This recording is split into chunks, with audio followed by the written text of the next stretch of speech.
Então, pegue um bloco de notas, abre o celular, grava áudio, mas não deixa de anotar o que a gente vai aprender aqui no último episódio da primeira temporada do Contra a Corrente, né, o podcast da STX, onde a gente fala com pessoas que fazem de verdade, foge ali do sensacionalismo no mundo de negócios.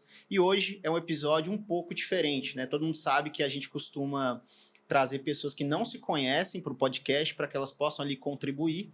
Elas são de áreas normalmente diferentes e isso vira essa mistura legal que é os negócios, né? Mas hoje a gente escolheu aqui trazer duas pessoas que elas são diferentes sim, entre si, vieram de filosofias, de correntes diferentes, mas juntas elas deram muito certo como dupla, né? E eu vou apresentar cada um deles aqui. E hoje a gente tem um tema muito legal que é para falar sobre serviços, tecnologia e escala, né? Como tudo isso aí se une no mercado de negócio. Então, eu vou começar apresentando primeiramente ele aqui, vou ler um pouquinho a bio dele e já deixar uma pergunta, não é polêmica, mas vou deixar uma pergunta para ver se eu já deixo ele aqui meio apertado logo de primeira, tá?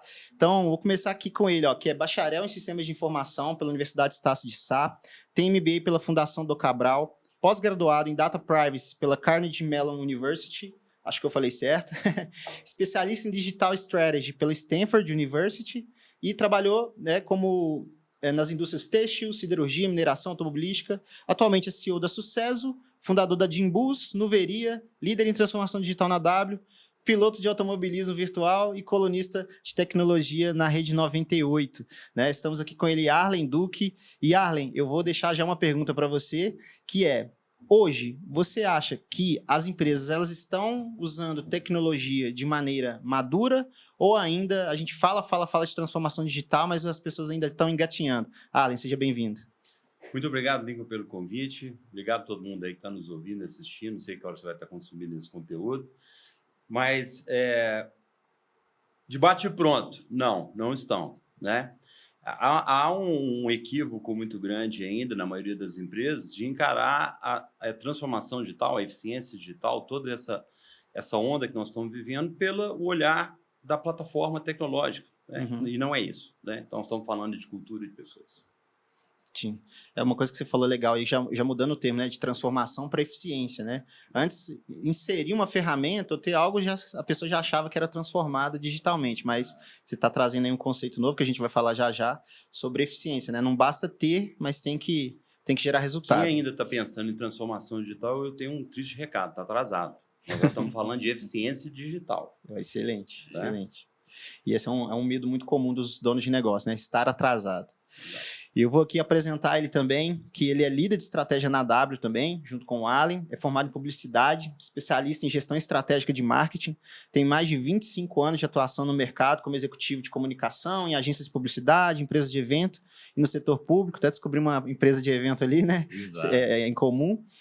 Ao longo da trajetória, construiu carreira sólida no digital, desenvolvendo várias estratégias para clientes de diversos setores. Passou por 8 anos como vice-presidente de comunicação de marketing da Sucesso, que é uma entidade de destaque no setor de tecnologia de Minas Gerais. Estamos aqui com ele, Henrique Lima. E aí, Henrique, também já vou deixar uma pergunta aí para você, para já causar algum burburinho, que é transformar digitalmente, cada vez mais ter a tecnologia fazendo trabalho de pessoas ou não, né? A gente não precisa ter esse medo ou precisa? Como que você acha isso? Bem-vindo, Henrique. Obrigado, Lincoln. Obrigado pelo convite. Prazerão estar aqui. E ainda mais fechando o ano, né? Ano de muito trabalho e de muitos resultados. Respondendo objetivamente sua pergunta, não, né? É exatamente o contrário. A gente precisa que as pessoas estejam preparadas para trabalharem com tecnologia e usufruírem da tecnologia para chegarem a seus resultados, a maior performance e maior produtividade.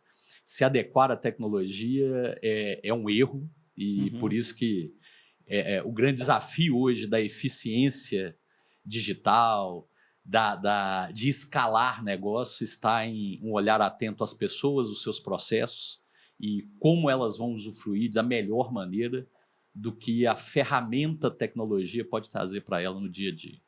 Excelente. Até eu vou anotando alguns insights aqui, que eu gostei disso que você falou de adequar a tecnologia, né? É um erro. Às vezes a gente chega uma tecnologia nova, então todo mundo tem que mudar tudo por causa dessa nova tecnologia. Peraí, né? É isso que eu acho que você está querendo dizer, exatamente, é isso, né? Calma lá. Exatamente. Não, legal. Ô, Henrique, vamos continuar com você. Eu queria saber um pouquinho da sua trajetória, né? Conta um pouquinho da sua história, como é que você chegou hoje aí na W, como que você saiu de um, vou chamar assim, de um meio que é muito tradicional, né? De publicidade, agência, comunicação, para falar assim, poxa, eu quero mexer com negócio, com tecnologia, com digital. E também como que foi esse estalo de falar assim, poxa, dá para fazer diferente, né? Dá para fazer melhor. Conta um pouquinho da sua trajetória aí pra gente. Maravilha, conto sim. Um pouquinho de história. Primeiro assim, Lincoln, eu sempre tive muita vontade de enxergar os meus resultados de forma direta, né? E isso sempre me incomodou muito. Uhum. Então, minha primeira experiência empreendendo ainda aconteceu na faculdade, eu ainda estava na faculdade de publicidade e propaganda e montei uma agência, ainda naquela visão muito off, né? Uhum. Entregar um pouquinho a idade, né? Ainda naquela visão muito off, o digital não tinha chegado muito ainda, tal. E montei uma agência e foi uma baita experiência, tomamos pancada pra caramba, menino ainda, só tomamos porrada e tal. Mas foi super interessante, tivemos clientes interessantes e tal, e entregamos resultados interessantes.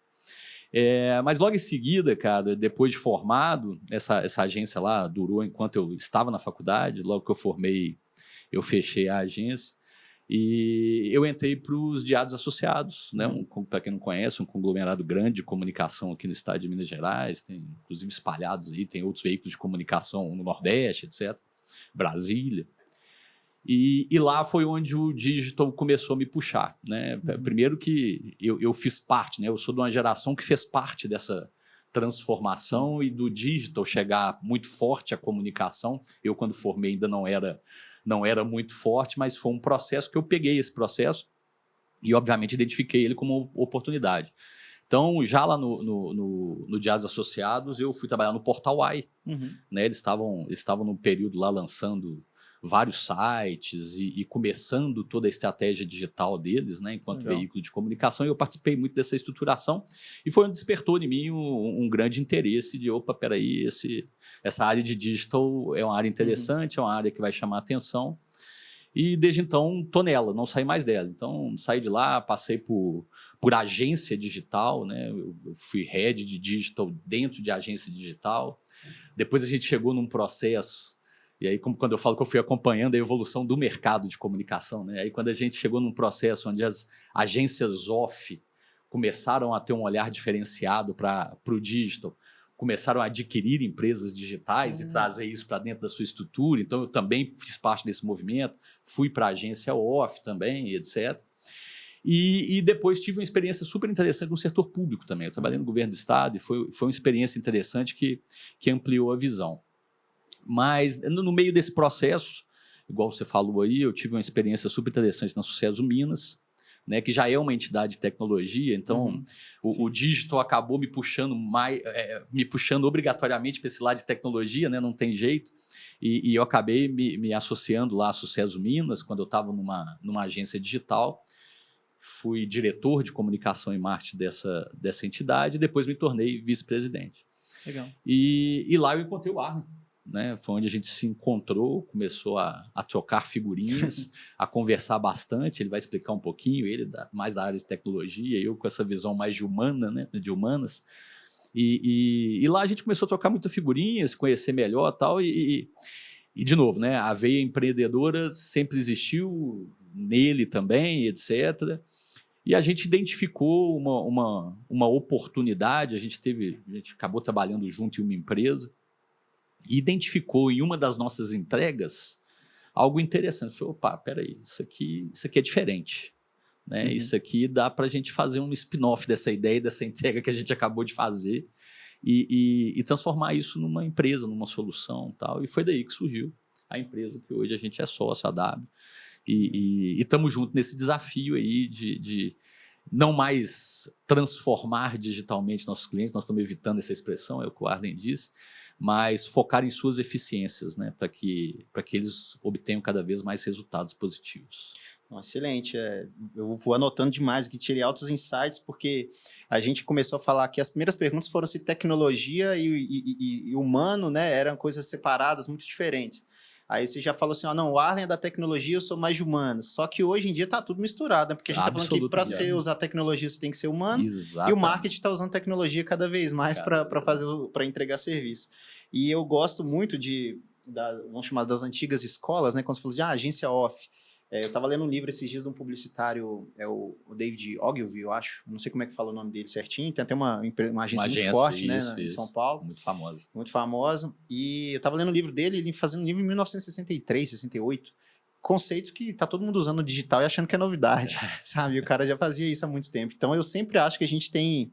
Você que teve a experiência de passar por essa transformação, tenho certeza que isso aí ajuda demais e faz muita diferença hoje, na entrega digital hoje, essa experiência tem junto. Sem dúvida. E aí, Alan, eu queria também passar para você e contar um pouquinho também da sua jornada, né? Você trabalhou muito tempo em empresas grandes de tecnologia, né? E às vezes como ter o bichinho do empreendedorismo que morde a gente, né? Como é que foi essa visão de falar, poxa, eu já trabalho aqui, não quero mais, quero fazer algo meu, quero fazer diferente, quero fazer melhor. Conta um pouquinho da sua história, inclusive você tem várias outras... Você é um apaixonado por inovação, né? Tudo que tem tecnologia você está envolvido. Conta também um pouquinho do que mais que você faz, além de só trabalhar, né? Só divertir, porque eu não trabalho, né? Eu me divirto. Então, assim, primeiro você falou de livro, me fez lembrar de um livro, vou deixar uma dica para quem está nos ouvindo. Vou anotar mesmo. Um livro muito interessante de Bill Gates, de 1995, chama Estrada do Futuro. Então, se alguém vier ler esse livro, algumas coisas sobre redes sociais, vai achar que o cara era mandinar. Mas é um livro muito interessante que ele realmente previu muitas coisas que a gente está acontecendo. Então, para quem quer entender um pouco a história e o avanço da internet e das tecnologias digitais, chama Estrada do Futuro. Bill Gates, foi escrito. Legal. Bom, na verdade, assim, a minha história, eu comecei como empreendedor. E eu falo que eu fui abduzido para o mundo CLT, né? Eu fui abduzido em algum momento para o mundo corporativo. Eu sou de Divinópolis, né? Eu sempre fui um inquieto com tecnologia. Sempre fui. Esses dias a gente estava tomando um vinho, conversando com a pessoa, eu fui contar a história de como eu retirava as músicas da MTV, que na época não se tinha tanta facilidade, streaming, né? As pessoas parecem, mas não existia internet, viu, gente? Não existia internet, não existia Spotify, né? Não existia nada disso. Então, as pessoas tinham um processo para poder consumir. Montar a playlist dava um pouquinho mais de trabalho. Dava um trabalho enorme. Mas a gente era remunerado. Eu descobri que a gente poderia ser remunerado para isso. Então, eu sempre fui inquieto, né? Eu com 14 anos, eu descobri que dava para gravar no videocassete o sinal da TV parabólica da MTV e retirar o áudio dos vídeos em cassete. E aí escutar as músicas da minha turma de rock and roll, né, que era a turma de skate ali, de punk rock, e gostava de escutar algumas coisas. E eu sempre fui fuçador de tecnologia. Meu pai ficava preocupado, que achava que eu ia queimar os equipamentos dele. Mas aí eu fui para esse lado de tecnologia, fiz técnico em processamento de dados em Divinópolis e tive uma grande sorte. Eu falo que foi uma grande sorte na minha vida, que foi conseguir um estágio no Banco do Brasil, no Centro de Processamento de Dados do Banco do Brasil, né, que tinham 2 vagas somente, tinha praticamente a cidade inteira, que todo mundo estava fazendo tecnologia, queria, né, uma dessas vagas eu consegui. E ali foi uma escola, né, porque eu vi algo que era o que tinha de mais maduro na época de tecnologia, né, o Banco do Brasil, os bancos sempre investiram, né, historicamente. E aí dali vim para BH, mudei para BH, casei, vim para estudar, vim para trabalhar e fui, né, galgando essa vida de tecnologia. E aí chegou um momento que a Microsoft ela fez um lançamento interessante. Ela lançou o Windows NT Server, porque era o servidor corporativo da Microsoft. E era um divisor de água, porque até então, nas grandes empresas, só tinha sistemas mainframe, COBOL e Unix, né? Isso é que dominava o mundo corporativo. E a Microsoft, ela queria fazer essa jogada de sair do PC, do Windows, que ela já estava tendo muito sucesso, né? Até hoje, né? É o predominante, só que ela queria ir para o mundo corporativo. E aí ela fez essa tacada, lançou o Windows NT Server. E aí ela lançou um curso de certificação, eu fiz essa certificação, e na época era ATT, informática, inclusive era no prédio onde é o Diário Associados hoje, que lá era o prédio da Getúlio Vargas aqui em BH, para quem não conhece, era a IBM e funcionava a TTPS lá também. E a TTPS, ela promovia a prova de certificação para quem queria ser System Engineer Microsoft. E eu consegui passar na prova e tinha certificação. E nessa época só tinha 2 engenheiros da Microsoft certificados em BH. Então você imagina, ela lançando um servidor, eu trabalhava domingo a domingo. Eu tinha cliente para instalar todo dia. Todo dia tinha uma instalação nova para fazer dentro do servidor. E aí foi onde eu encontrei a Horizonte Texto, do grupo VDL, fui lá fazer um trabalho. E aí o pessoal gostou muito do trabalho, e aí foi onde que eu fui abduzido. Nessa época eu tinha empresa minha de consultoria. Ah, sim. Eu prestava era consultoria, eu era autônomo, o Arlen Duque, consultoria limitada, que depois virou a Dimbus, Digital Innovation Business, mais recentemente. Então, é uma empresa que já tem aí quase 30 anos, né? Ela nunca deixou de existir, né? Ela foi adormecida por um Tirou tempo. umas férias. Tirou né? umas férias. E eu entrei nesse grupo, e esse grupo foi uma grande escola, só tenho a agradecer ao Jairo Lessa, né, por toda a oportunidade que eles me deram. Ali, né, a família, Poli, Flávia, todas as pessoas lá que me acolheram, né?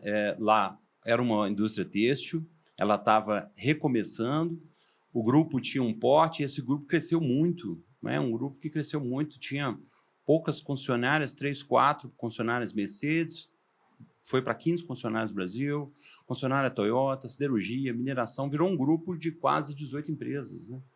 E eu comecei lá como um assistente na área de tecnologia do Horizonte Texto e me tornei CIO desse grupo, né? Com o passar do tempo, eu me tornei diretor de tecnologia desse grupo. E aí, com muitos desafios, né? Com esse monte de negócio diferente, tem que entender, decidir. Tinha indústria de bebida também, essa cola, né? Estamos esquecendo. Então, indústria de bebida, indústria têxtil, siderurgia, mineração, concessionária de caminhão e automóvel. E dá conta de desenvolver tecnologia para as jornadas desses clientes e poder. Então, era um grande desafio para mim e para o meu time. Sempre, né? Sempre foi. Mas sempre foi muito gostoso, né? Então, como eu disse, eu nunca acho que eu trabalho, eu me divirto. E aí, essa diversão durou 18 anos, até 2017, 18, quando eu me desliguei do grupo e eu me tornei presidente da Sucesso Minas, né? Onde eu conheci o Henrique, nós começamos a relacionar. E aí nasceu a história da W, né? Mas essa jornada nas empresas foi muito interessante, assim, eu tive a oportunidade de participar de muito evento, eu sempre gostei muito, eu gosto muito de relacionar, né, de network, então participei de muitos eventos do Brasil, fora do Brasil. Teve um momento muito especial na minha carreira enquanto executivo de TI em 2013, quando eu fui convidado para participar do CIO Latam, no México, em Cancún. Foram 64 convidados, desses 64, 16 apresentaram workshops, que eram projetos que você achava interessante, que aquilo que você fez que poderia ser algo relevante para compartilhar com colegas, né, latino-americanos. E eu levei um projeto, o VDL Collaboration, era um projeto de videoconferência baseado em open source e baseado em custo baixíssimo, né, com câmeras de baixo custo. E era um projeto para escalar sem ter que ter as aquisições dos grandes equipamentos de videoconferência, que em 2013 nós não tínhamos Teams, essas coisas tão avançadas hoje, fácil que qualquer câmera e dispositivo você está na sala de videoconferência. Não, você tinha que comprar uma central de videoconferência, tinha que processar os codecs de vídeo, você tinha uma estrutura e era um investimento pesado. E eu tive a satisfação dos colegas lá, dos CIOs, de votarem e eu ganhei como melhor workshop apresentado nesse evento latino-americano. Eu tenho esse prêmio lá em casa com muito orgulho e foi um marco assim, na minha carreira. E aí depois eu virei essa mesa, né? A gente se encontrou e a gente começou a perceber no mercado, né? A gente teve uma passagem numa empresa de tecnologia que a gente fez uma ajuda lá, né? na Net Service, foi interessante, foi muito aprendizado também. E a gente viu o quê nesse momento? Essa foi a chave. Nós vimos exatamente a pergunta que você me fez no início aqui do nosso bate-papo. Nós vimos muitas empresas consumindo muito recurso financeiro para aquisição de plataformas digitais, o que a gente chama de Go Digital, e não entendendo que, na verdade, a transformação digital não é um tema de tecnologia, ela é um tema de pessoas, de cultura. E não entendendo que o trabalho a ser feito é bidigital, é processo, é pensamento digital, é estabelecer novos mindsets que tornam os processos das pessoas, das organizações mais fluidos, mais simples. Quando você consegue simplicidade nos processos, né, e começa a tirar shadows, overlaps em cima de processos das pessoas, simplificar a jornada, fica mais fácil depois de você ir na caixa de tecnologia e entender quais as tecnologias que são aderentes àquilo e não o contrário, aquilo que o Henrique comentou. Nós não temos que adaptar a tecnologia. A adaptação da tecnologia é um erro, né? A tecnologia que tem que se adaptar ao ser humano. Ela está aqui para nos servir. Agora, se você não faz o exercício de descobrir o que as pessoas precisam, e você não coloca elas para conversarem e desenha esses processos, fica difícil você entender qual que é a tecnologia que tem aderência, né? Então, e com muito afinco, com muito trabalho, é o que a gente está tendo sucesso com a W, né? Nos quase 6 anos da W, com grandes projetos, grandes clientes, grandes transformações, né? Eu acho que o melhor feedback que a gente tem dos nossos clientes é nunca parar no primeiro projeto. Eu falo para uma empresa de consultoria, isso é excelente, né? Sinal que você entregou valor, sinal que você fez a diferença. E aí a gente tem clientes aí que já estão conosco desde o início. Né? Comentar aqui a Celomital, é um cliente que está com a gente, né? Já há 5 anos. Exatamente, estamos lá desde 2020. 2020. 6 anos já, né? E olha só, é legal. E eu peguei muitos ganchos do que você falou ali também, apesar da sua trajetória você ter ficado muito tempo aí no, né, que o CLT te abduziu, pelo que você conta, parece que também eu acho que isso é uma coisa que o empreendedor tem que ter, que é, vou chamar assim, uma carta branca para você também criar, né? Você falou, olha, eu não sei como ir, abre esse caminho, né? E pelo que você conta, parece que você teve essas oportunidades também dentro das empresas de ser pioneiro, né? De trazer as primeiras coisas. E aí eu acho que isso é legal, porque mesmo sendo CLT, a alma ainda era de empreendedor, né? De quebrar barreiras, de ir para frente. Acho que isso tem... O agradecimento que eu fiz lá, né, para essas pessoas foi justamente disso. Eu sempre tive muita carta branca. Sempre. Então, assim, eu entendia os negócios, tentava entender as dores das empresas lá do grupo que eu trabalhei, sempre tentei fazer os melhores projetos para aquilo, sempre tive total carta branca para fazer tudo. Então, essa autonomia, eu falo que na verdade, eu não trabalhei lá como CLT, eu empreendi no CNPJ dos outros. Exato. Aí eu decidi depois empreender no meu. E aí depois, né, complementando aquilo que você me perguntou, não parou nisso, né? Porque quando eu comecei com a W, aí eu falei, cara, tem a W, mas tem mais coisa. Aí desenvolvi, falei, cara, eu vou criar um conceito da Dimbus, né, que é a minha hold, que é sócia da W, junto com o Henrique. Eu vou desenvolver um conceito porque eu tenho mais ideias para os outros negócios, né? Aí vem o negócio da Noveria, que é um negócio novo, né?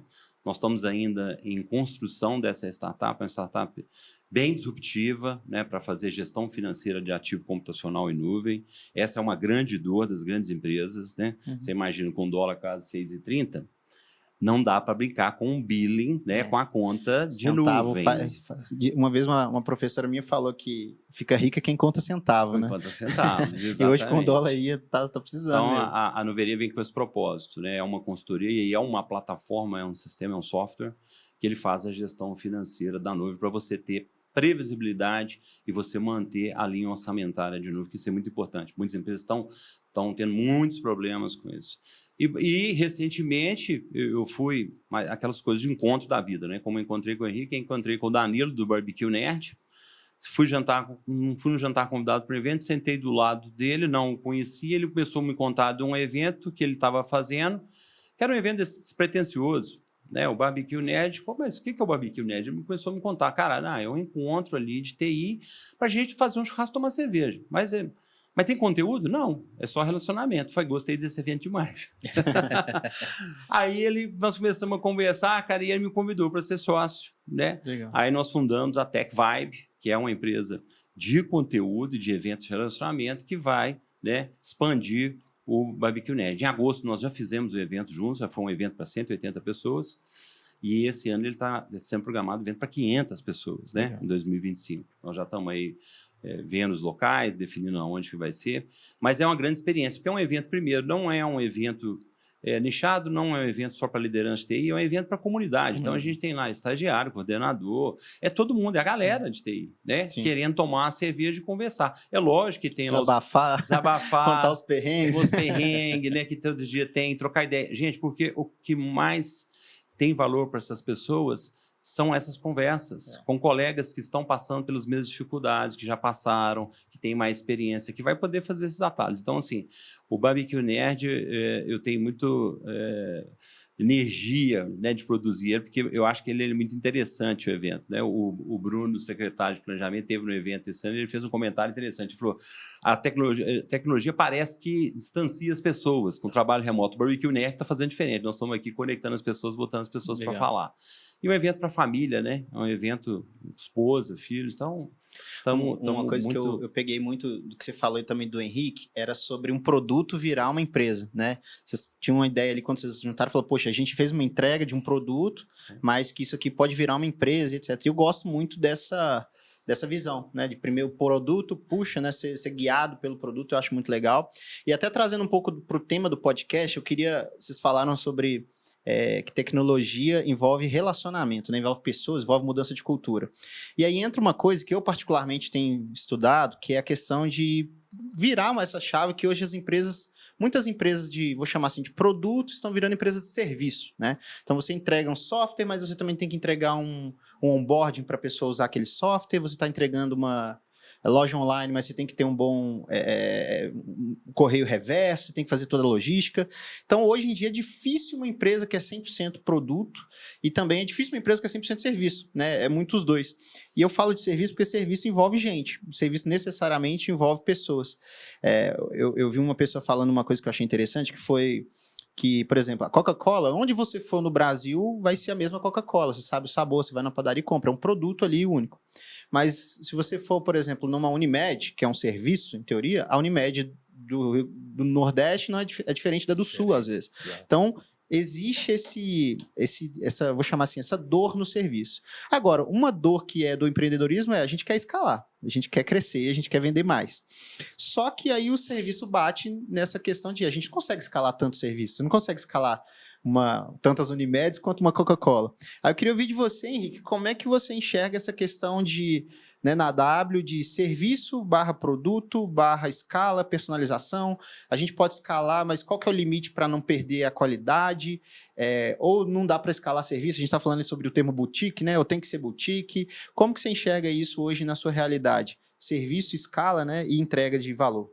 Maravilha. Primeiro que a explicação disso é muito simples, né? Por que empresas de produtos estão com um olhar diferenciado para serviço?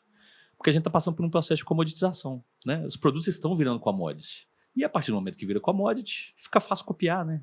Eu falo, não, peraí, eu também vou vender esse produto, eu também vou fazer isso. Olha que você vai para o serviço, isso muda, né? Não é fácil copiar. Copiar serviço é complicado, né? Então, a explicação é muito simples do processo que a gente está passando. Mas é isso. Escalar serviço é um desafio. E como que se escala serviço?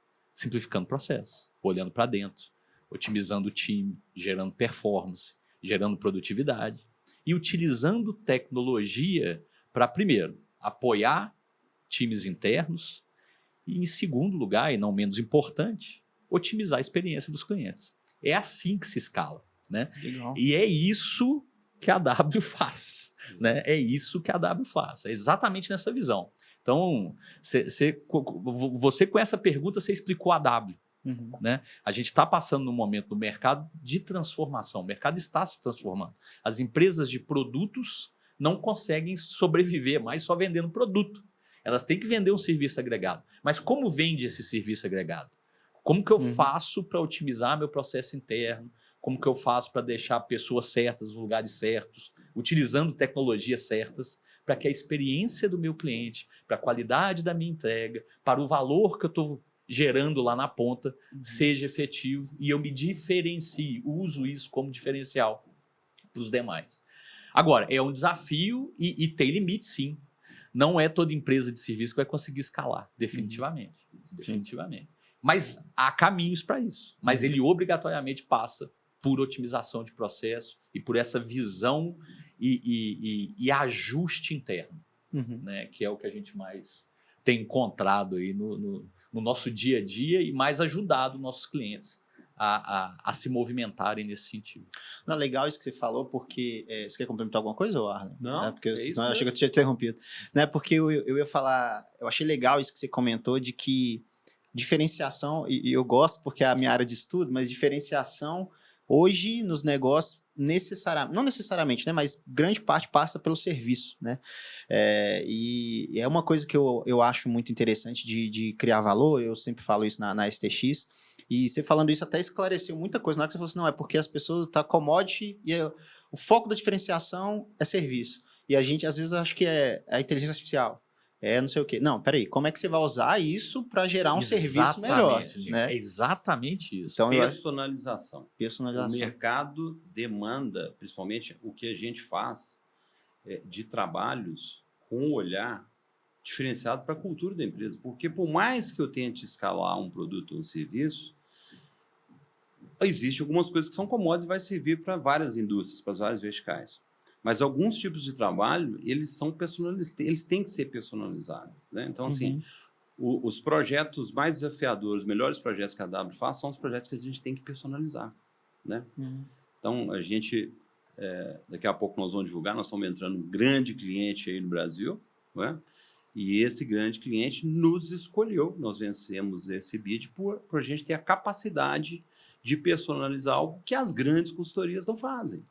Porque esse é o grande dilema. Porque se você escala framework e escala, você tem uma coisa limitante que é o capital intelectual que faz o rollout dessa escala. E esse capital intelectual que faz o rollout dessa escala, ele vai ser baseline. Quando você tem uma outra visão, tailor-made, boutique, onde você tem um capital intelectual mais sênior, aonde você consegue fazer ajustes, porque é isso. Porque você começa um projeto, você tem uma visão. No meio, sabe o que acontece com as organizações? Elas mudam o tempo todo. O tempo todo a mudança de cultura, a mudança de rumo, a economia, cenário global. A tudo mudança tem que de ser processo mudança também. de processo. Então, tudo tem que ser ajustado. Então, para se ajustar, você tem que ser responsivo nisso e conseguir ter essa flexibilidade. E tem um outro ponto importante que é o seguinte: a tecnologia ela está se transformando cada vez mais em um processo self-service. O que o agente de IA, o que o ChatGPT e os agentes de IA são? São grandes assessores para te tornar mais ágil, mais rápido, de uma forma self-service. Quem que vai desenvolver? É as áreas de TI das empresas? Não. São as pessoas, são os executivos. As pessoas têm que ser capacitadas. O grande desafio que a gente vai viver agora, já está vivendo, já tem um tempo, mas ele está ficando mais agudo, é o da reeducação, é da desconstrução da forma que eu sempre trabalhei, da forma que agora eu tenho que trabalhar, dado as novas ferramentas e tecnologia que eu tenho à minha disposição. Isso é até um ponto, um comentário que eu queria fazer, que entra naquilo, até a gente conversou uns dias atrás, quando a gente encontrou, que é a questão de cocriação de valor, né? Ou seja, o valor que a tecnologia vai me dar depende muito de como eu interajo com ela, né? Então, se eu sou bom, ela vai me entregar coisas boas. Se eu não uso bem, eu vou falar que não funciona, né? E dando o exemplo agora, né, da gente falando de Gold Digital, de B-Digital, as diferenças. O que está acontecendo com o IA? Muitas organizações estão preocupadas por quem que tem que adotar, tem que fazer, tem que utilizar, muitas tendo sucesso e outras não. Né? Por quê? Compra a plataforma, adquire, joga para as pessoas e fala, cara, vai lá. Vai lá como? Eu não sei. Vai lá onde, né? Vai lá onde? Aí tem muita gente usando o ChatGPT parecendo que é barra de procura do Google. Me fala isso. Quer dizer, ele faz uma frase e acha que a IA é uma mágica que vai entregar um trabalho super complexo para ele. Eu lembro muito bem no início de 2022, quando começou GPT, né, ali começou a estourar, uma matéria do professor da Faculdade da Europa, todo mundo da área educacional criticando o ChatGPT, porque não poderia ser utilizado, como assim? Os alunos vão emburrecer, ele agora não pode, como é que vai usar? Todo mundo criticando, e esse professor escreveu um artigo completamente diferente. E ele trouxe uma coisa que ativou uma coisa no meu mindset, que ele disse o seguinte, olha, nas minhas aulas, o uso da inteligência artificial generativa, o ChatGPT, né, falando do produto, ele agora é obrigatório. Mas veja bem, eu não estou avaliando mais as respostas, eu vou avaliar as perguntas. Legal. Então, ele mudou a perspectiva. Por quê? Então, uma pessoa que não tem um conhecimento, uma área mínima, ele não consegue evoluir uma pergunta complexa minimamente para sair um trabalho minimamente rico. Pergunta simples, resposta simples. É assim. O pessoal brincava, antigamente já tinha... Para quem não sabe usar o ChatGPT, tinha há muitos anos atrás um site que era o enchedordelinguiça.com, alguma coisa assim. Aí o pessoal digitava, falava um parágrafo de nada com nada. É a mesma coisa de alguém não saber usar o ChatGPT. Você vai colocar ali, vai ser um tanto de coisa que não gera valor nenhum, né? Não gera em nada. E uma coisa que até você comentou disso, eu estava falando com o Henrique ali fora um pouquinho sobre a questão de estudo, né? Acadêmico, professor. Sim. E que muito professor às vezes fica com medo de, mas o aluno vai copiar, vai fazer aquilo. Mas eu acho que aí a inteligência, a tecnologia no geral, ele começa a confrontar a gente com a parte ética também de novo, né? Porque se você quiser copiar, você vai ter acesso, ninguém vai conseguir te bloquear. Agora, você quer, assim, você com você mesmo, né? Quando você vai deitar a cabeça no travesseiro, você acha que você aprendeu? É isso que te realiza? Então eu gosto daquela frase que fala que a tecnologia, ela tira os processos, né, mais brutos para deixar a gente mais humano, né? Então eu gosto muito dessa visão e acho que isso tem a ver com o que você está falando, né? Facilitar a vida para a gente ter pensamentos de construção de ideias, não fazendo serviços basais, né? Então a tecnologia está aí para nos auxiliar, para a gente ter mais tempo, para a gente ser mais estratégico nas organizações, ter mais tempo, qualidade de vida. Então, assim, vou deixar um recado aí para os professores que estão com medo. Deixa o aluno usar o ChatGPT para trabalho, por exemplo, escola, mas pede na entrega para ele entregar o prompt da pergunta e a resposta. Verdade. O prompt da pergunta e a resposta. Aí você avalia. E até eu queria perguntar, isso é a pergunta para os dois, né? Vocês podem ficar à vontade. É sobre essa questão de carência, né? Quando vocês vão dentro de uma empresa e a empresa fala, olha, eu tenho uma... eu quero fazer um projeto com vocês, né? E vocês vão entrar lá, vão começar. O que vocês já têm um lugar que vocês falam, olha, vamos aqui que a gente vai saber que aqui está carente já só de olhar. O que vocês identificam como a maior carência nas empresas quando vocês chegam no momento de diagnóstico? O Henrique vai responder porque ele está de branco, ele está igual médico. Já estou igual médico, né? Porque a analogia que a gente faz é de médico, sabe? Entendi. Ô, Ligo, assim, achar a maior, é complicado, tem várias, né? Mas vamos lá, destacando uma, que eu acho que é uma que a gente tem encontrado bastante, né? É a paixão pela tecnologia, isso que o Arlen disse. E a gente teve um movimento muito grande, né? A pandemia aflorou ainda mais essa paixão das organizações pela tecnologia e a compra da tecnologia pela tecnologia simplesmente e pronto, acabou, né? Então, a gente hoje é provocado e existe muita carência no mercado pelas organizações. Aqui, deixa eu te contar. Eu comprei uma tecnologia lá atrás no meio da pandemia e joguei todo mundo dentro dela. Só que ninguém está sabendo o que fazer com ela. Ou ela está, ao invés de estar ajudando, está atrapalhando. Vem cá e me ajuda a organizar isso. É essa tecnologia que eu preciso mesmo, né? E a gente está começando a identificar, e nós temos um case muito interessante com uma das maiores agências de comunicação corporativa do Brasil, a identificar um mindset em algumas organizações que entenderam esse processo. E aí, antes de tentar voar para cima de uma inteligência artificial, tentar voar para cima de plataforma tecnológica, estava assim, não, peraí, deixa eu olhar para dentro aqui primeiro, deixa eu entender meu processo, deixa eu entender meu time, deixa eu entender minhas jornadas e identificar o que efetivamente eu preciso de tecnologia que vai me gerar o resultado. Né? Então, não dá para falar que é a maior carência, né, Arlen? Mas uma das maiores, sem dúvida nenhuma, é isso. Uma paixão das organizações pela tecnologia e com um agravante, né? A tecnologia virou transversal, né? Hoje, os departamentos de tecnologia já não conseguem ter muito controle, principalmente nas grandes organizações, de todas as plataformas tecnológicas que são utilizadas dentro das organizações. Então, é o setor de comunicação contratando tecnologia, plataforma por conta própria, é o de finanças fazendo a mesma coisa, e a hora que você entra na organização, está literalmente um caos, né? Que não existe nem conhecimento, governança em cima do que existe em plataforma dentro daquela organização. Então, isso é uma grande dor e uma grande carência que a gente encontra no mercado. O que interessante é porque isso é bem, usando o nome do podcast, é bem contracorrente, porque a gente acha que a carência é, o pessoal não quer adotar a tecnologia, o pessoal não sabe... Passa por isso também, mas como eu disse, tem coisa antes. Tem coisa antes. Mas aí, às vezes, comprar a tecnologia errada também é um problema, né? Querer conceito é um pote demais. Engraçado. Esse é o maior problema. A adoção passa pela compra errada. Deixa o Arlen falar, mas passa por isso. Sim, porque o que a gente vê? A gente ainda vê, né, profissionais de tecnologia apaixonados pela tecnologia e só falando de tecnologia. E conversando de tecnologia, e falando de tendência tecnológica, e falando disso, mas não olhando para dentro do negócio. Um CIO, uma equipe de tecnologia, eles têm que ser analistas de negócio, eles têm que ser especialistas.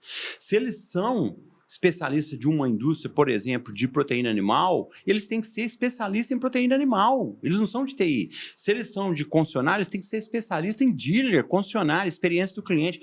As tecnologias são commodities, gente. Tem várias tecnologias habilitadoras.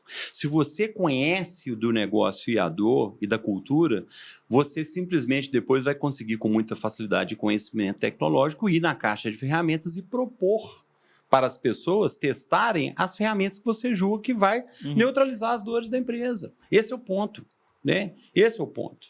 Então, muitas empresas ainda estão carentes, né, de profissionais que têm essa maturidade para entender. Mas existem muitos profissionais do mercado que estão conseguindo fazer isso. Então, esse é o ponto. Mas tem uma coisa de uma entrada, você perguntou sobre o que a gente captura nas empresas, né? Até quando eu passei a bola para o Henrique, achei que ia falar isso, que eu joguei o branco ali de médico, que é o seguinte. Cara, qual o melhor jeito da W entrar numa organização e ajudar ela? Primeiro, né? Nós não somos um fornecedor de tecnologia, nós trabalhamos com as áreas também com as áreas de tecnologia, como todas as áreas da organização. Nós somos uma empresa estratégica, né? Então, a melhor maneira da gente entrar é fazendo um diagnóstico. A gente tem hoje um diagnóstico de maturidade digital ou de inovação, né? Depende de como que a gente pode encarar isso. Mas esse diagnóstico ele foi baseado num estudo muito profundo que a McKinsey fez em 2019.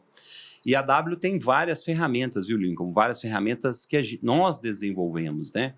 O W Insider, o Frame Problem, MVI. São ferramentas consultivas que a gente utiliza.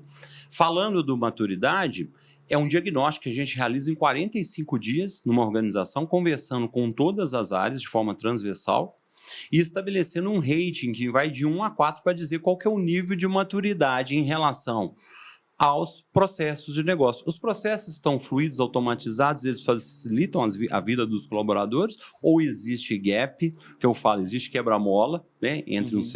Tem muito buraco entre um setor e outro, né? Onde que dão os gaps, ou isso, como que isso está? Então, a partir desse momento que eu faço a analogia do médico, você vai no médico, você fazer um processo de emagrecimento, você vai chegar para ele e vai falar assim, me fala o que eu faço para emagrecer. Ele falou, calma, é o que os clientes fazem para a gente. Arlen, Henrique, o que eu faço para inovar? Eu preciso de inovar. Falei, calma, vamos fazer um diagnóstico de maturidade, nós vamos entender em que nível que você está, e baseado nisso, a gente vai estabelecer um roadmap da onde que essas evoluções vão trazer valor para o seu negócio. Então, é a mesma coisa, o médico pede para você fazer os exames, depois você faz os exames, ele faz um diagnóstico. Então, não tem como a gente estabelecer regras, e aí voltando para o assunto do podcast, do tema, no nosso caso, de escalar, ela tem que ter um equilíbrio, porque nada é igual para eficiência digital nas organizações. É diferente, cada uma tem uma cultura, cada uma tem um sistema, tem uma coisa, já tem uma história, é um organismo vivo, tem uma política, tem uma coisa que acontece dentro da organização. Se isso tudo não for respeitado e analisado com muito carinho, que é o que a gente faz, né? Quando a gente está implementando, já na fase mais avançada de implementando soluções de gestão de mudança organizacional, criando os comitês de gestão de mudança, matriz de risco, quality assurance das implementações, se isso não for observado, é onde que falha. O lado humano das conexões políticas e cultura da empresa é o fator de sucesso ou de insucesso em qualquer processo de eficiência digital, em qualquer processo.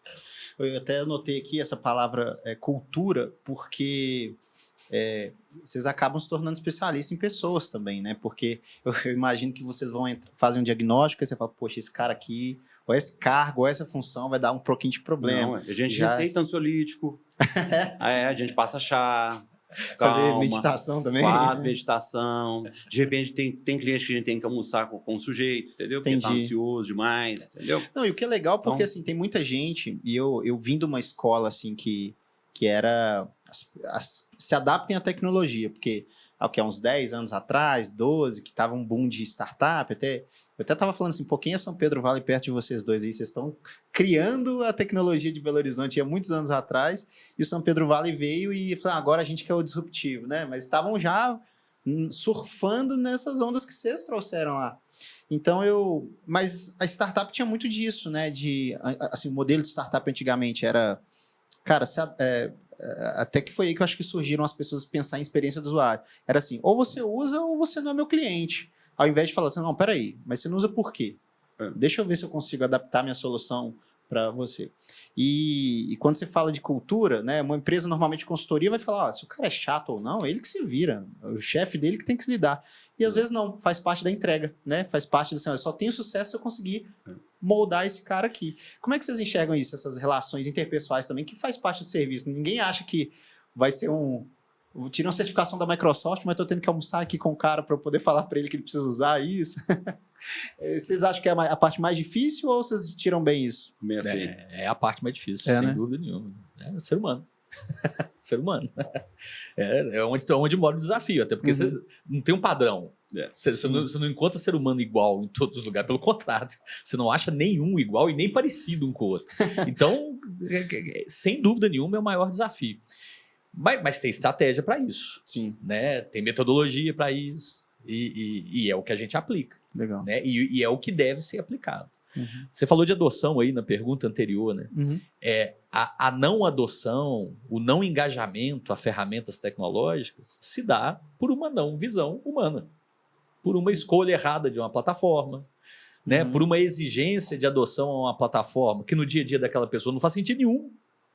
Então, a base do nosso trabalho é cultura. O Arlen falou uma frase aqui no início, transformação, eficiência digital não é um tema de tecnologia, é um tema de pessoas. Pessoas. Às vezes até não usar uma tecnologia num certo ponto entra, né? Fala, não precisa de um sistema para você mandar tal coisa. Já tivemos casos de entrar em empresas e identificar a tecnologia que tem que ser retirada, né? Adotada, não, que tira, está aí atrapalhando, tira. E deixa ela pegar o caderninho e anotar que vai ser mais eficiente. Às vezes o líder já comprou para 3 anos a licença do negócio, aí ele fica aqui, não, eu já comprei, você tem que arranjar um jeito de usar, né? E a gente fala... Os clientes ficam rindo porque eu adoro analogia, né? O Henrique, eu gosto de ficar mexendo comigo por disso.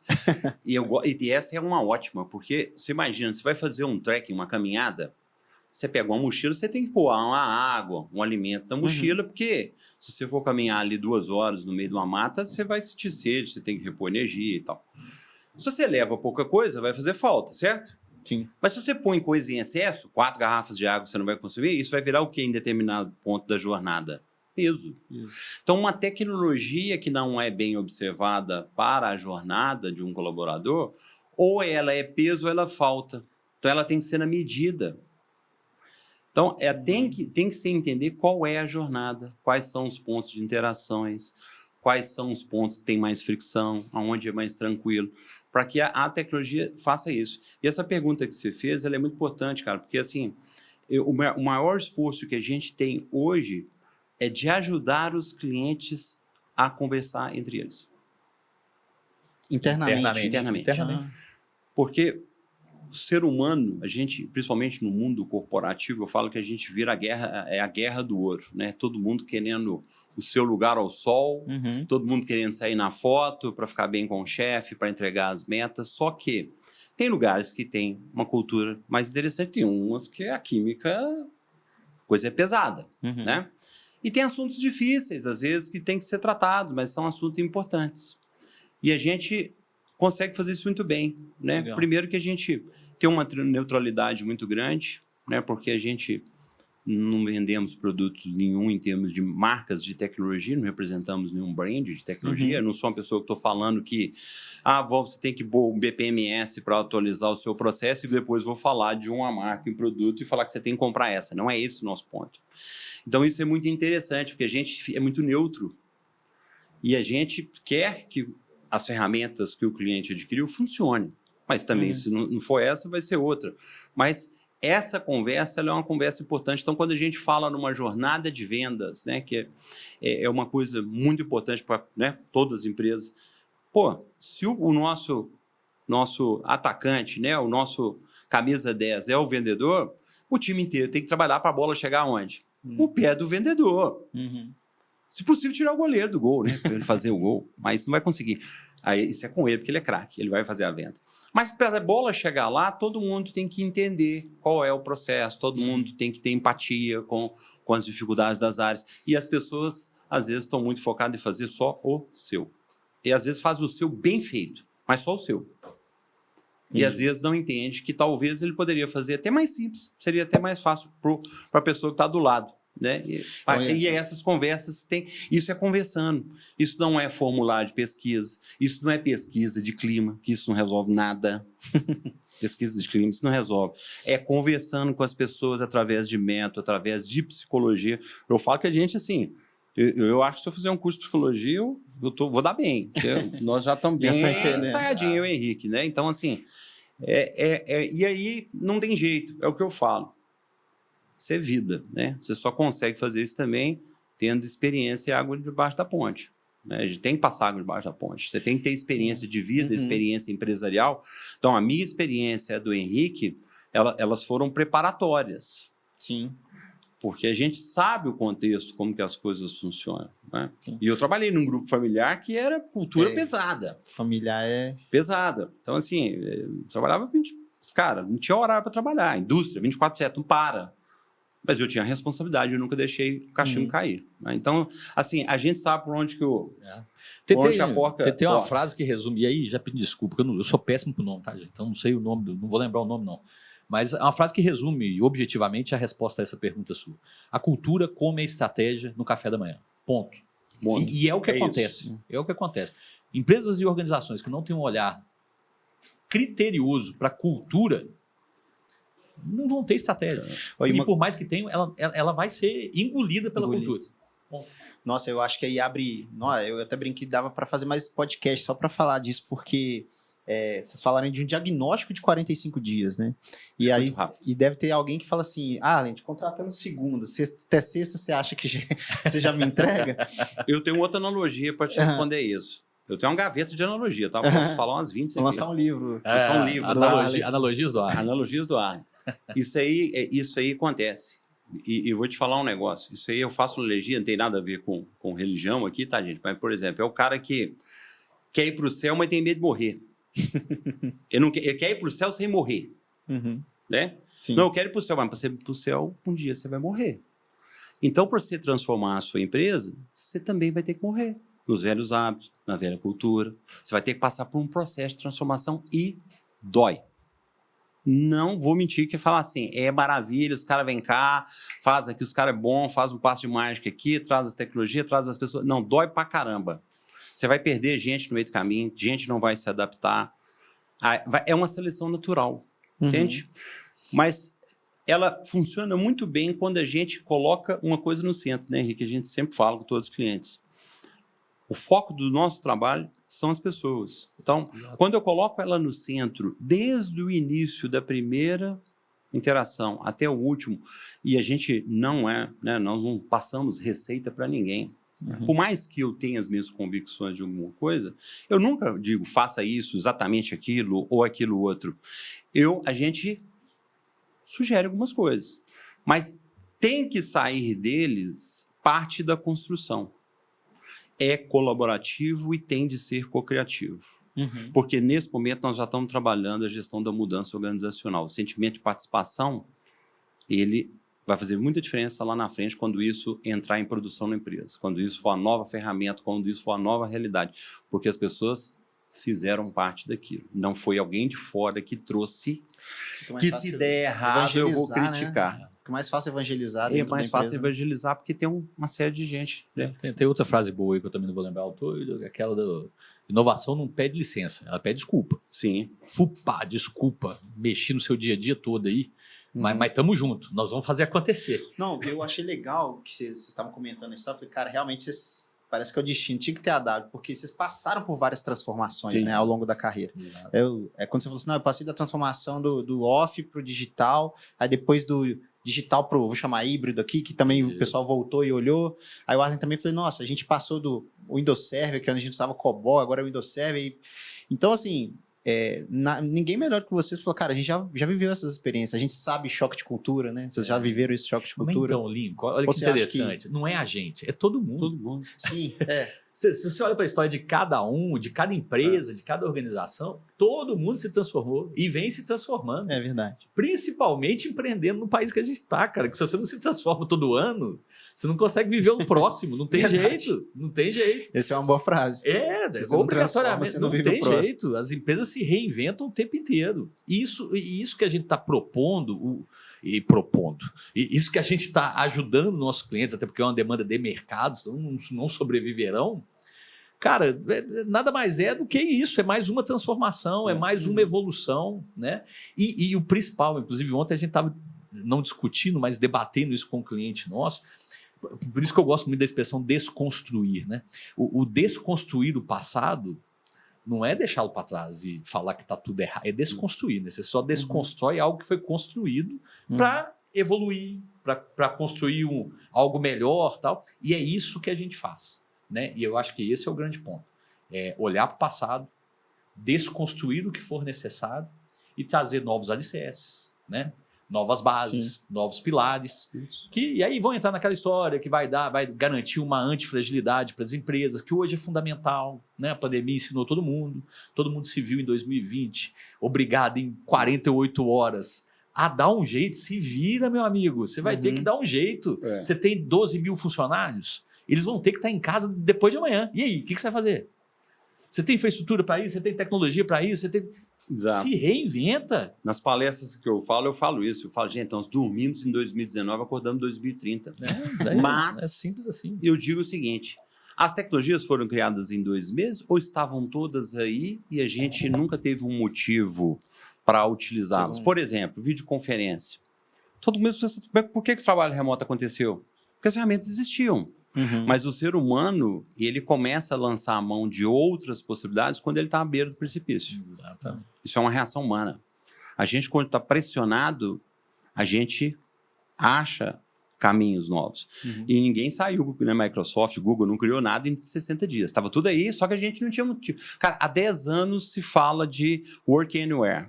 Há 10 anos se tem tecnologia para trabalhar remoto. Por que foi usar só na pandemia? E tem empresas que estão assim há muito tempo. E tem empresas que IBM é uma assim há delas. muito tempo. IBM, home office é a realidade dela desde que o milênio virou.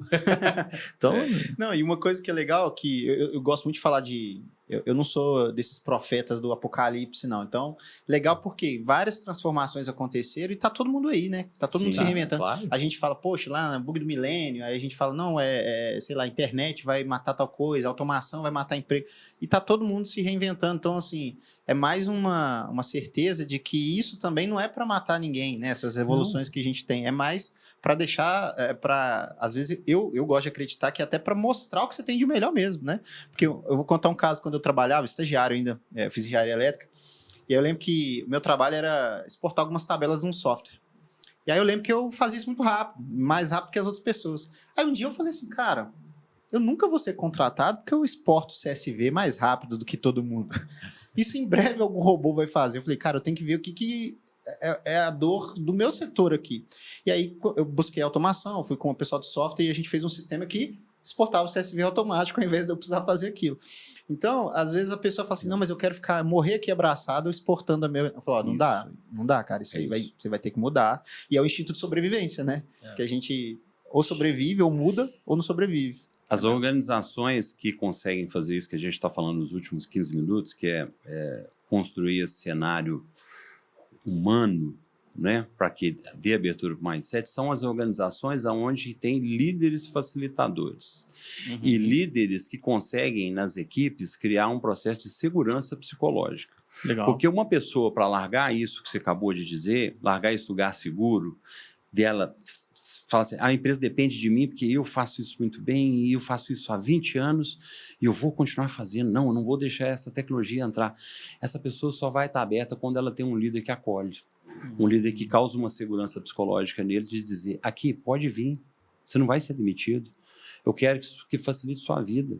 As ferramentas são habilitadoras para facilitar a vida das pessoas. As pessoas, às vezes, acham que a ferramenta vai trocar o lugar dele. IA não vai tirar emprego. Agora, escuta o que eu estou dizendo. É claro que alguns processos serão automatizados. E talvez essas pessoas precisam de se reposicionar. O que vai tirar emprego é um humano potencializado com IA versus um humano que não está. Um humano potencializado com vários agentes, né, de IA, ele é um super-humano. Ele é um super profissional. Porque ele vai fazer tudo muito mais rápido, com muita qualidade, com muito mais eficiência do que um outro profissional. Então, eu falo isso para todo mundo. Um exemplo é executivo de vendas. Um executivo de vendas com uma série de agentes para ajudá-lo na jornada de vendas deles, ele é muito mais eficiente que o vice-executivo de vendas do concorrente dele. É muito mais. Né? Então, esse é o grande processo, né, da segurança psicológica para as pessoas pararem de fazer isso. Mas eu só voltando um tempo, você falou uma coisa interessante, né, do passado e tal. Hoje, eu né, como presidente da Sucesso Nacional, né, que é a sociedade, né, de usuários de tecnologia, hoje a gente está com 10 regionais, né, e através dos CIOs das grandes empresas conectadas a mais de 100 mil usuários, eu tenho uma grande preocupação. E a gente divide isso nas reuniões, porque a nova leva de profissionais de tecnologia, eles estão com um nível de densidade de conhecimento muito raso em relação à construção das soluções. Porque as ferramentas, elas trouxeram muita facilidade, né? Então, em 94, né, quer dizer, eu formei em 88 no curso técnico. Eu tenho home office desde 89. Eu falo que eu sou meio professor Pardal. Eu sempre tive laboratório em casa. Porque em 89, 90, 91, 92, não tinha internet no Brasil, gente. Eu tinha que comprar livro, e os livros eram só em inglês. Aprendi inglês na marra. Nunca fiz curso de inglês. Aprendi tanto que eu tinha que ler para me aprender, para tirar as provas, certificações, e sempre fiz isso. Hoje em dia isso está um pouco diferente, porque está vindo muito fácil. A turma de tecnologia está pilotando front-ends. Está pilotando front-ends. Então, você falar para algum profissional assim, cara, me explica o que é TCP/IP, a camada OS, como é que funciona uma rede. Cara, eu vou falar, nós vamos conversar uma conversa árabe. Porque ninguém vai entender. Sim. Então, a preocupação não é que é obrigatório saber, sabe? Mas algumas questões que acontecem lá na frente, problemas que acontecem, basicamente, ter um pouco mais de conhecimento facilita. Né? Então, isso é a facilidade, só para conectar a facilidade que a gente tem, dado as áreas de conhecimento, quem passou por um processo de construção para chegar até aqui. Então, às vezes dá algumas coisas, o cliente, o cara fala assim, não, estou com um problema aqui. Eu falei, cara, pode ir olhar que é isso, isso, isso. Não, eu estou guardando o suporte aqui, mas eu acho que é isso, cara. E vai lá, batata, e né?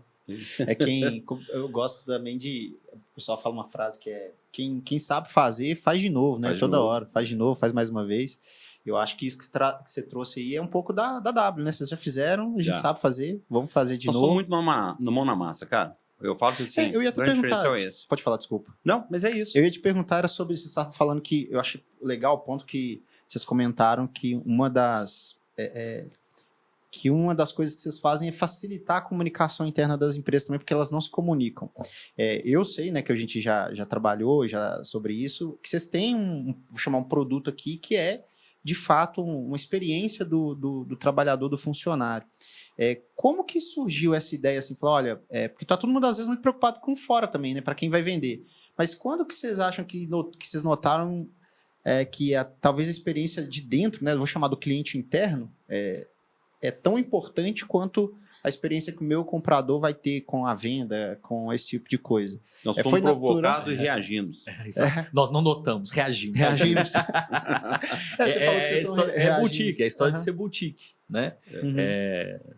A gente tinha tido, e aí que eu vou citar, a gente tinha tido um grande case junto à Belgo BK, um trabalho feito. O Belgo BK é uma empresa do Grupo ArcelorMittal.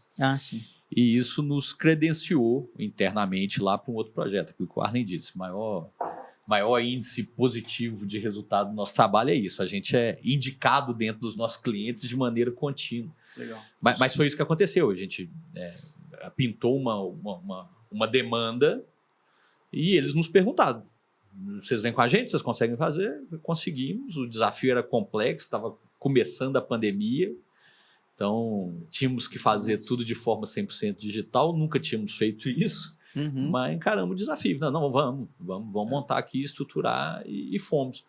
Mas assim, isso no nosso caso, né? A gente não notou isso, a gente reagiu, mas é um pouco do que o Arlen está falando, né? De como estão os profissionais hoje em dia, né? Isso é desafio que começou nas áreas de tecnologia, nas organizações, nas empresas de tecnologia, mas hoje é de todo mundo. Todo mundo está com muita dificuldade de achar pessoas qualificadas para ocuparem seus cargos, né? Você vê, nós estamos falando de 2020, uma organização do tamanho da ArcelorMittal, mineração, né, na maior parte do seu escopo, tendo dificuldade de achar profissional qualificado e pensando numa jornada do colaborador que consiga, no fim das contas, no fim do dia, atrair e reter mais pessoas. Talentos. Isso. É isso. Né? Por isso esse olhar atento à jornada do colaborador. Nossa, isso é legal, porque a jornada do colaborador bate nesse ponto, né, de ativo, né? O colaborador é um ativo da empresa. Claro. Então, mantendo mais ativos valiosos, melhor para a empresa. E às vezes a gente acha que... Aí eu vou falar eu gosto do podcast porque é para isso, é descobrir como é que é a realidade de vocês, porque eu não sei. E a gente acha que às vezes uma jornada do funcionário é dar uma mesa de ping-pong pro cara, botar um puff lá para ele sentar, uma sala de descompressão e falar, cara, não. Às vezes o trabalhador ele se realiza fazendo bem feito, de uma maneira inteligente, aquilo que ele foi pago para fazer, então, né? Eu gosto muito dessa visão. Sim, isso que o Henrique trouxe é um grande ponto, né? Porque você imagina, hoje para essa turma, principalmente para a geração nova, cara, tá muito fácil escolher emprego, tá muito fácil, cara. Eles não têm esse apego às organizações. Mudou um pouco a qualidade dele, ofereceu uma coisa diferente e a gente, vamos lá, tem empresas hoje em dia com um sex appeal completamente diferente das tradicionais centenárias.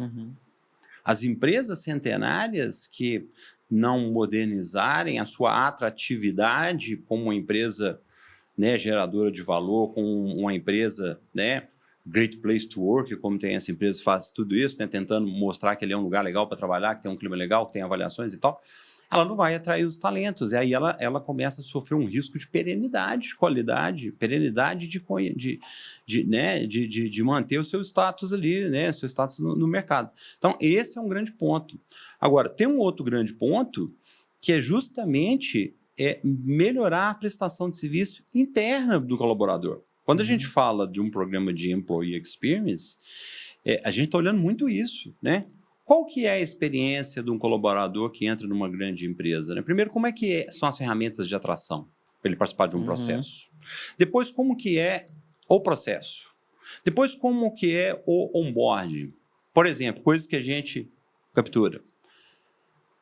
Uma dor, essa eu falo que é mais uma analogia, né? Não acontece em lugar nenhum, só na Suíça, tá? Que em lugar nenhum acontece isso. As pessoas demoram entre 20 e 30 dias para conseguir acesso aos sistemas na empresa que ela começa a trabalhar. Já passei por isso. Não foi estruturado. Aí quanto isso impacta a sua experiência? Para pensar, você é um profissional, acabou de entrar numa empresa, e aí você fica 20, 30 dias sem conseguir usar as plataformas que você precisa utilizar. Vou te falar uma coisa, outra analogia. Fora que o seu equipamento demora 5 dias para chegar, você passa 2 dias lá que você fica olhando para o teto porque não tem nada para fazer dentro da empresa, isso começa a gerar ansiedade. Mas isso tudo é experiência do colaborador. Mais uma analogia. Imagina que você está com um jogo de futebol, você é um grande técnico, um grande time, e você está ali com um grande jogador, e você vai colocar ele para jogar. Só que é o seguinte... Ele não tem a chuteira, ele não tem o uniforme, ele vai entrar em campo, mas não vai jogar. Ele vai ficar olhando os outros jogarem. Fica no banco, né? Então, o onboard mal estruturado é exatamente isso. A pessoa gasta 30, 40 dias para começar a jogar o jogo com a galera. Então, quando a gente fala do onboard estruturado, é que a gente tem a capacidade do cara entrar assim, ele não vai entrar jogando o mesmo ritmo de quem já está jogando e treinando o time profissional está jogando, mas ele já entra na posição dele, já entra com tudo que ele precisa, ele já começa a entender, em uma semana ele está dando passe, na outra semana ele arrisca até fazer um gol, entende? Então, ele tem que entrar jogando o jogo. Né? Então, assim, as empresas que demoram colocar esse ramp-up do colaborador já jogando o jogo, elas demoram e elas vão perdendo eficiência. E aí você imagina, empresas que têm características, né, de turnover alto, isso impacta mais ainda. Né? Então, assim, esse é um exemplo. Né? Então, assim, são muitas observações nisso. Então, carreira, sucessão, a parte de treinamento, né? Tudo que envolve ele, a parte de benefício, tudo que envolve a experiência do empregado, a gente tem que facilitar. Para quê? O que a gente quer? Que ele não tenha dor, no processo dele, que ele faça o melhor dele com as melhores ferramentas que a empresa disponibiliza naquela hora da melhor maneira possível. É isso. E uma coisa, tem um livro que eu não li, confesso, mas eu já vi várias palestras, até esqueci o nome do rapaz também, não sou bom com o nome, mas chama Felicidade dá Lucro, né, que era de um CEO de uma empresa de energia, se não me engano. Você precisa dar uma... Não, beleza, fica à vontade aí. O Arlen precisou dar uma saída aqui. Empresário, dono de negócio é isso, é toda hora, sem quase que eu falei para ele fazer reunião aqui também, que a gente já ia perguntando. Não é? O Employee Experience. Reunião comercial, gente. Não pode perder a oportunidade, não. Comercial. Isso é um outro ponto bom, é vender, né? A gente às vezes apaixona pelo produto, mas ele tá aqui dentro da minha casa e falou, não, tem que levar para lá. Boleto chega para todo mundo. Boleto chega. Uma coisa que vocês estavam falando sobre experiência do colaborador, e eu estava falando sobre felicidade dá lucro, é que isso também é uma mudança dos líderes, né? Mentalmente, de falar, cara, quanto mais eu melhorar a situação da minha empresa, assim, minha empresa vai, do meu funcionário, desculpa, minha empresa também vai reverberar nisso, isso vai reverberar para minha empresa, isso vai ser bom para ela. Claro. E não aquela mentalidade de, pô, tem que explorar o máximo aqui, tem que tirar o suco, né, de tudo que eu tenho. Não, eu fico feliz de ver isso, porque eu acho que, não sei se a experiência que vocês têm é de notar essa transformação, mas me anima, né? Porque eu concordo muito com isso, ainda mais eu que trabalho na área de criatividade. Eu, particularmente, acho que criatividade é difícil trabalhar sob pressão na criatividade, mas às vezes acontece, o mercado, é o mundo. Então, é legal ver esse olhar pro funcionário interno. Assim, eu nunca tinha visto, como vocês estavam falando assim, como vocês falaram, poxa, ficar 30 dias sem computador, olha o impacto que isso é pro funcionário. A gente sempre pensa, pô, para a empresa, o cara tá 30 dias sendo pago sem trabalhar. Mas e o funcionário, né? Ele também tá ansioso. Exato. Que jornada decepcionante desse cara. Vai ver, ele tem um sonho de entrar numa organização, consegue, passa por um processo seletivo, que não é simples, né, Lincoln? Os processos seletivos estão cada vez mais estruturados, pesados, etc. Sim. Passa por um processo seletivo, chega no primeiro dia de trabalho, fala, sua mesa é essa aqui. Mas você ainda não tem equipamento, você não tem acesso ao sistema, aí beleza, aí passa 2 dias, chega o equipamento. O equipamento ainda não está 100% configurado, está sem login e senha para entrar não pode instalar nada porque agora que você olha, você investiu num profissional, trouxe um talento para dentro da sua empresa e você deixou esse cara 10 dias parado, 15 dias parado, se decepcionando com pô, será que vai ser assim? Será que, né? Então, é complicado. Esse olhar começou. Agora, tem uns exageros também, né, Nico? A gente tem que ser muito, muito honesto. A gente sabe de histórias aí. Por exemplo, eu já ouvi história de candidatos escolhendo empresas pelo kit de boas-vindas que eles vão receber. Não duvido. Entendeu? Olha, o kit boa-vinda daquela empresa é legal, vem com Mac, vem com não sei o quê. Pô, então eu quero aquela empresa. Falei, não, calma, gente, né? Nós temos que mudar um pouquinho o olhar, né? Eu acho importante, o kit ele é interessante, não deixa de ser uma forma de você já dar oportunidade para aquele colaborador de vestir a camisa num primeiro momento e tal. Mas, né, a gente não pode chegar nesse ponto também. A empresa, no fundo, tem que viver, né? Imagina se claro. Um Mac para todo mundo, toda hora, porque é bonito, assim. Eu sei que é legal. Eu até vi uma startup de BH que eu achei legal, que ela assim, ó, se você ficar, acho que 2 anos com a gente, o Mac que aí você tá usando é seu, pode ficar para você, pessoalmente. Pô, legal, porque diminui turnover, né? A pessoa vai querer ficar lá, vai vestir a camisa, dá tempo dela entender o processo e eles ganham porque é melhor ele ter um funcionário lá 2 anos do que ficar trocando todo de 3 meses. Exato. Então, assim, às vezes o custo de contratar uma pessoa nova é mais barato do que o Mac dele. Exatamente. Então, isso eu achei muito legal, essa estratégia. E é isso que você está falando, né? Não é dar as coisas sem sentido só para atrair, mas cara, você tem que...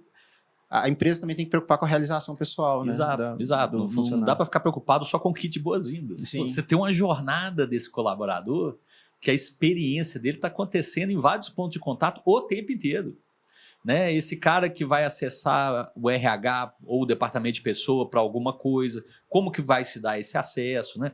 A gente fez desenho de jornada de colaborador, por exemplo, para a indústria, onde a gente via situações, cara, indústria, você imagina, plantas gigantescas, né? Absurdamente grandes, e o cara ia fazer um pedido de férias.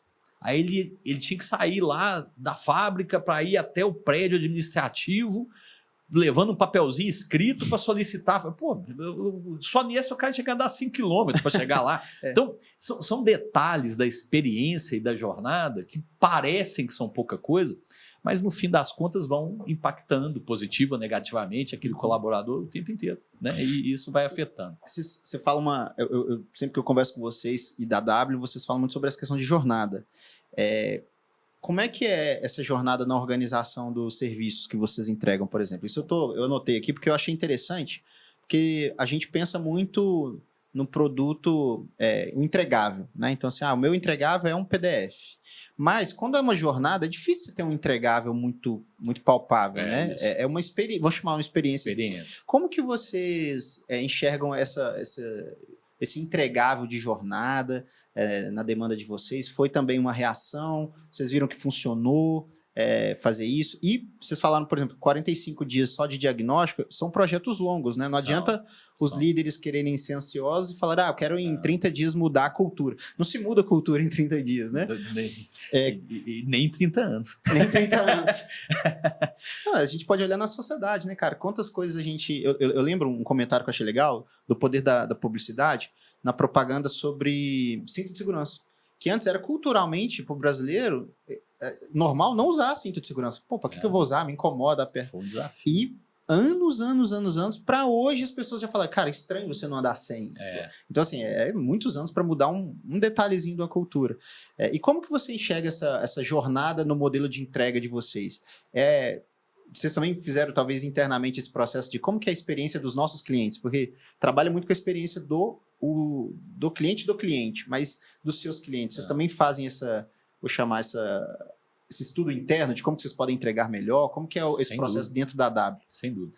O Arlen citou, né, Lincoln? A gente é muito mão na massa. Então, a gente evita entregar, é lógico que a gente tem que passar por ele, mas não deixar só nele os comos apenas, os o quês apenas, né? A gente entra muito no como.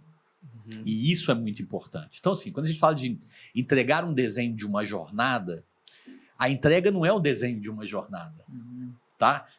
Não tem um desenho bem feitinho, olha, começa aqui, depois passa por aqui, depois vem aqui e tal. Até tem isso em alguns casos, mas a gente sempre passa pelo roadmap. Então, vamos transformar, né? Então, o que a gente faz? A gente identifica a jornada e os pontos de contatos atuais, mede a experiência em cada um desses pontos de contato, ouvindo as pessoas, ouvindo todos que participam daquele processo. E a partir daí, de forma colaborativa, a gente vai construindo iniciativas que vão melhorar a experiência naquele ponto de contato. Tá?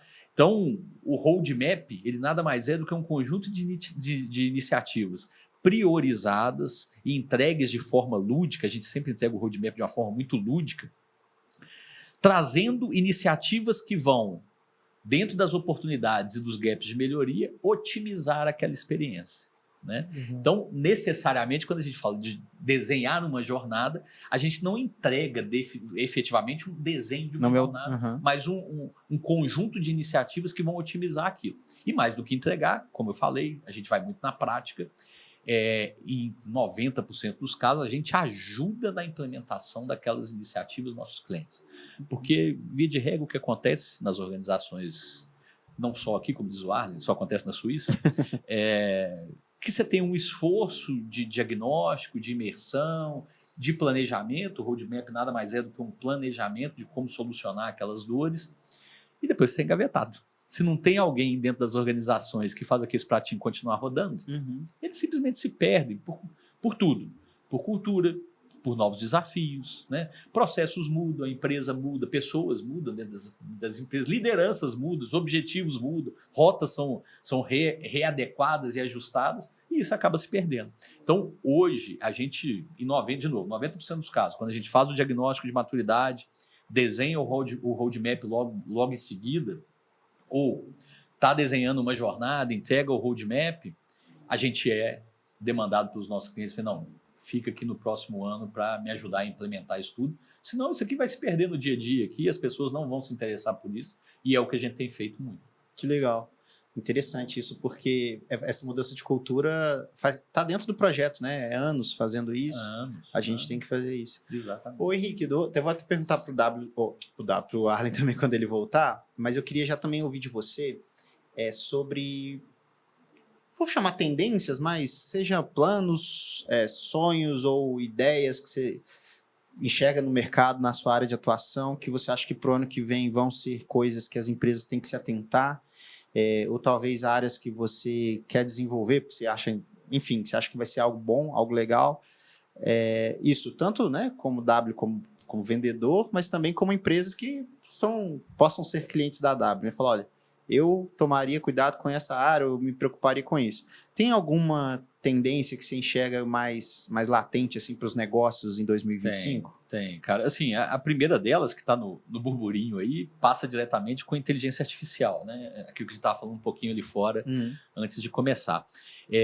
Tem um ponto de atenção muito grande que as empresas e as organizações têm que ter, e a gente tem ajudado clientes nossos nesse sentido, que é segurança e privacidade. Então, esse é um ponto de uma segunda onda de inteligência artificial que está vindo forte agora, que todo mundo tem que tomar muito cuidado, que é se atentar a isso. Né? A gente está querendo dizer que as plataformas não devam ser utilizadas, não devam ser contratadas, mas esse ponto tem que estar muito bem claro, muito bem planejado, muito bem estruturado, e as organizações têm que tomar muito cuidado com isso, porque, de novo, né, o que houve foi uma onda de paixão rápida pelas plataformas de inteligência artificial, sem se avaliar muito riscos, pessoas, como utilizar aquilo, jornadas, etc. E, né, a gente tem que lembrar que a inteligência artificial está recebendo dados de todo mundo, está recebendo informação de todo mundo, e a gente está num processo aqui no Brasil de LGPD que está começando, as multas vão começar a chegar, então a gente tem que estar muito atento a isso tudo. E tem uma onda importante vindo aí de um olhar mais criterioso para as plataformas de inteligência artificiais que estão sendo utilizadas pelas organizações. Esse é um ponto sem dúvida nenhuma. O segundo ponto, na minha opinião, e aí é uma opinião minha, tá?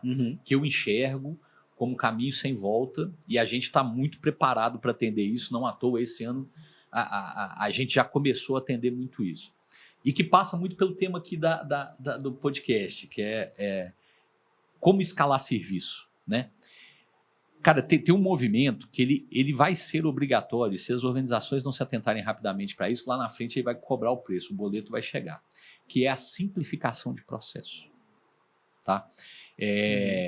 Nós estamos num momento de olhar interno, né? Seja um olhar para custo, né? Nós estamos num momento econômico, né, bem desafiador, a mercê de uma alta de impostos. Estamos no momento do aí, dólar, né, lá em cima, etc. Taxa de juros também. Então, tem um olhar para custo muito importante, mas junto com ele tem que vir um olhar de simplificação de processo.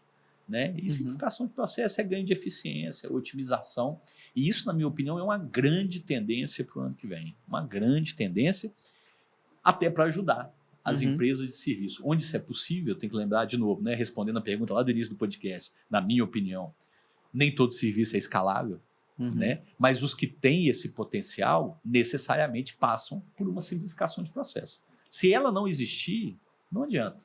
Não adianta. Não vai dar. Né? Então, esse é um outro ponto que eu acho extremamente importante e que é uma tendência para o ano que vem. E se falou, e esses dois tipos de, vou chamar de problemas, de tendências, a questão de segurança, vocês na W já estão trabalhando com orientação nessa área para as empresas, vão começar ano que vem?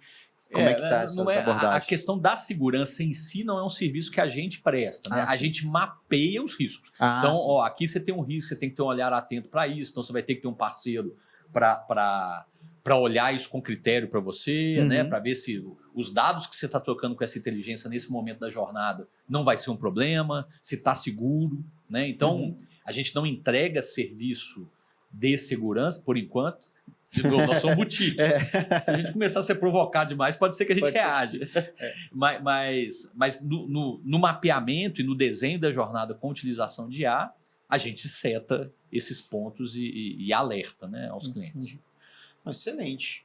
Aí, Henrique, eu vou esperar o Arlen voltar para fazer essas perguntas para ele, mas eu queria também já te perguntar uma coisa que era sobre alguma... A gente sempre pede uma uma dica ou algum conselho, né? Que o pessoal brinca que se conselho fosse bom, a gente vendia também, né? Mas todos os conselhos que eu ouvi aqui no podcast nessa temporada foram muito bons, tanto para mim quanto para as pessoas que comentaram depois. A gente já trouxe vários temas aqui, desde empreendedorismo social, empreendedorismo feminino, falamos sobre inteligência artificial também, marketing, branding, e eu acho muito valioso um conselho de quem já está aí no mercado há muito tempo, já viu muita coisa acontecer, para que você possa dar para empreendedores, né, que é o público que assiste esse podcast, são pessoas que têm todas as jornadas de negócio, estão começando, estão no meio, estão já maduras e querem para ir um passo além. Tem alguma coisa na sua jornada, e pode até ser filosófico, eu brinco que aqui é a hora para filosofar mesmo, que você ou faria diferente na sua jornada, ou que você repetiria que deu certo. Um conselho final aí para quem está assistindo aí, que é voltado para os negócios. Tá. Cara, assim, falando da minha experiência profissional, pessoal, e do que hoje muito é a W, acaba sendo consequência disso, eu acho que a grande dica, assim, é a gente estar pronto para reagir a diversos contextos o tempo inteiro, tá? Seja na vida pessoal, seja na vida profissional, a gente tem que estar preparado para essas transformações que cada vez estão vindo em mais volume, em períodos de tempos menores, né? Aquilo que a gente estava conversando lá fora também, uma curva da revolução industrial demorou sei lá quantas décadas, tal. Agora não, todo ano tem uma coisa nova, todo ano tem algum acontecimento novo, e a gente tem que estar preparado para reagir a isso, né? E reagir sem preconceito, né? De novo, entrando na palavra desconstruir, a gente tem que ser o primeiro a olhar para nossas jornadas e, de vez em quando, tentar desconstruí-la. Peraí, tem alguma coisa aqui que eu estou fazendo que eu posso fazer diferente? Tem alguma coisa que eu estou fazendo aqui que, se eu usar isso aqui, vai ficar melhor? Ou se eu for para esse caminho, vai ficar melhor? Né? Então, é um exercício que eu tenho aprendido. Não estou falando que eu sou mestre disso, não estou longe disso, mas eu tenho aprendido a fazer muito comigo. Né? E não é só no final do ano. Nós estamos chegando aqui numa época de fim de ano, festas. Vamos olhar o que a gente fez no ano, vamos pensar para o ano que vem e tal. É o que a gente tem que fazer semanalmente, né? Tem alguma coisa na semana que vem que eu posso fazer diferente no meu dia a dia, na minha rotina? Tem alguma coisa que eu não estou olhando, que é importante eu olhar, que pode ser uma oportunidade de negócio, pode gerar alguma coisa para minha vida pessoal, profissional? Então, é isso, cara. Eu acho que é a grande dica. A gente tem que estar preparado, porque o mundo já está nesse ponto e a gente está caminhando para cada vez mais esses contextos mudarem diariamente, né? O cenário que a gente encontra hoje não é o da semana que vem e não vai ser o da outra semana. Então, assim, de maneira muito prática, é a dica que eu deixaria. Não, excelente. Eu concordo. Eu acho que a gente aprende, o pessoal brinca, ou pelo amor ou pela dor, né? Então, se a gente se desconstruir mais rápido, mais cedo, a gente talvez tenha menos problemas, né? Tenha mais dificuldades. Exatamente. Antes do Arlen voltar, eu já vou fazer alguns processos aqui, que até pedir desculpa para os convidados, porque normalmente a gente tem aqui uma entrega de um presente, de um livro. Realmente, pela correria e agenda, hoje a gente não conseguiu. Eu selecionei os livros, mas não chegaram a tempo, mas bom que vocês acompanhem aí, porque eu vou entregar depois pessoalmente para cada um. A gente, aqui, né, Henrique, não sei se você já viu até o final de outro episódio, a gente costuma dar presente, a gente troca, né, inverte ali as áreas de cada um. Aí eu peguei um livro sobre tecnologia para te presentear e um sobre pessoas pro Arlen. Aí não consegui trazer mesmo, mas vai ficar aqui. Legal. Eu queria também pedir para você deixar aí onde que as pessoas podem encontrar mais sobre a W, sobre você, se você quiser passar, algum outro projeto também que você tem, que você queira comentar. Bom, pessoal, eu sou uma pessoa mais restrita, sou de bastidor, então não tenho rede social aberta, a não ser meu LinkedIn, tá, Link? Então eu vou passar meu LinkedIn aqui para todo mundo. Basta procurar lá, Henrique A. Lima, tudo junto, o usuário lá vai aparecer e com prazer podem pedir lá que a gente se conecte e vai discutir negócios com muito prazer. E, obviamente, falar também da W. Entrem no site da w.com. Tem um desafio neurolinguístico, viu, pessoal, com relação ao nome da W, mas o Lincoln prometeu que eles vão colocar aqui embaixo aí o site para que ninguém erre, tá bom? Então é isso. Dado.com, me procurem lá no LinkedIn, estamos à disposição. Excelente. Henrique, queria agradecer a participação sua e do Arlen aqui. Acho que a gente ainda vai voltar e pegar uma captação com ele para falar aqui. Perfeito. Mas agradecer o tempo. Sei que, né, você falou que está com um menino pequeno em casa, tá todo mundo na correria, mas é um prazer ter vocês aqui, ter vocês, a gente trabalhando junto, né? Aprendo muito com vocês e agradeço. Era um tema que eu já queria chamar vocês há muito tempo para falar de serviço, tecnologia e escala, porque é uma dor pessoal. Eu falo, pô, como é que escala serviço? E ouvir de quem sabe é sempre melhor. Ô, Lincoln, nós que agradecemos, obrigado pelo convite, conte conosco, estamos juntos. Não tenho dúvidas que faremos negócios grandes em 2025 e conte conosco. Então, pessoal, como a gente falou, empreendedor não tem horário, tem que vender, tem que trabalhar toda hora, não pode parar. Então, o Arlen voltou aqui agora, a gente vai fazer alguns encerramentos aqui que a gente quer ouvir a opinião dele. E eu vou fazer as mesmas perguntas que eu fiz aqui para o Henrique, eu vou fazer para ele. E primeira, Arlen, a primeira pergunta antes, né, do encerramento aqui que eu queria saber era sobre o ano que vem, né? A gente estava falando aqui que no final do ano é um momento que a gente costuma parar para pensar, planejar o ano que vem. Queria ouvir de você, com a sua experiência, o que você acha, qual que é uma tendência ou um mercado ainda que vai ser aquecido ano que vem, ou alguma atividade, processo, enfim, o que você acha que é relevante para as empresas, que é o nosso perfil de público aqui, que são empresários de toda maturidade, desde quem está começando, ao quem já está no mercado, quem já é grande, está evoluindo. O que seria uma tendência que você acha que os negócios precisam se atentar para 2025? Perfeito. IA vai ser e será assunto para muito tempo ainda, né?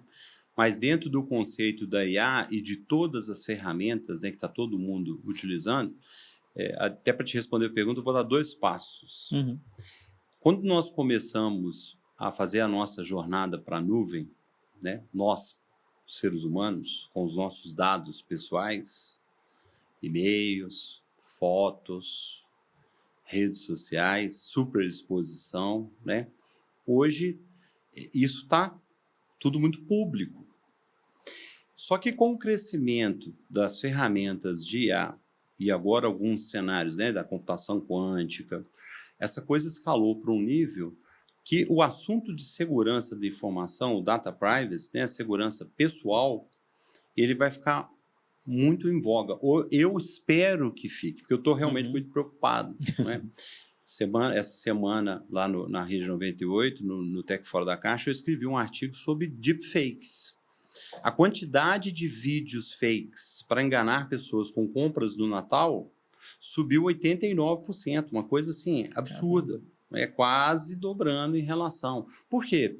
Porque tem muitas ferramentas tecnológicas que estão facilitando a vida dos criminosos. Então, assim, a tecnologia, ela é muito boa para os 2 lados, para o bem e para o mal.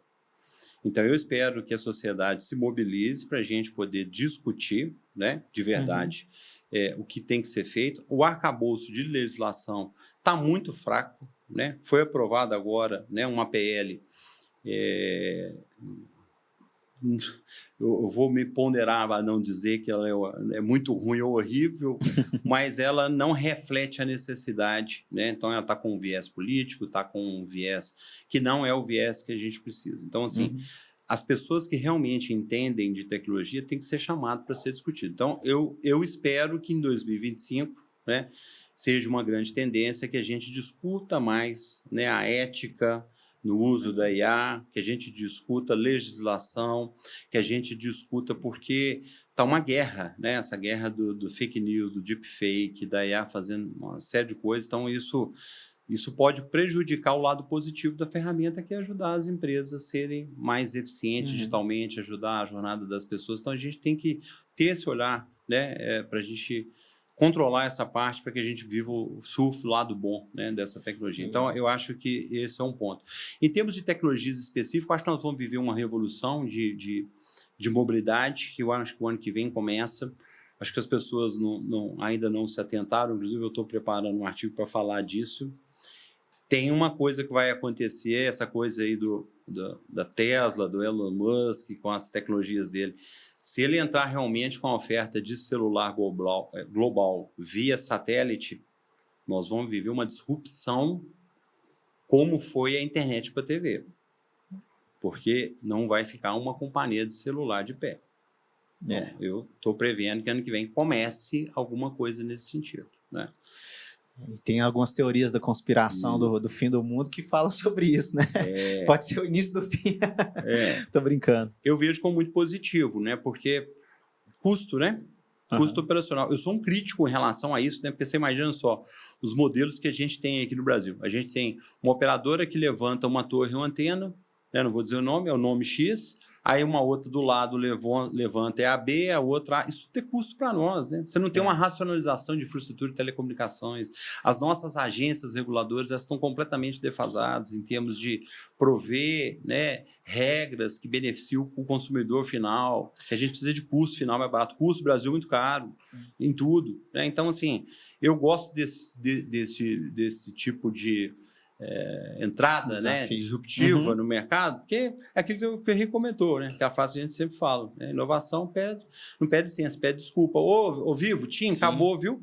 Tchau, bem. Agora aqui, ó, 50% do preço, celular funciona em qualquer lugar do mundo, não precisa de torre celular, tá vindo pelo satélite, sinal, aparelho, obrigado, valeu, tá? Tchau.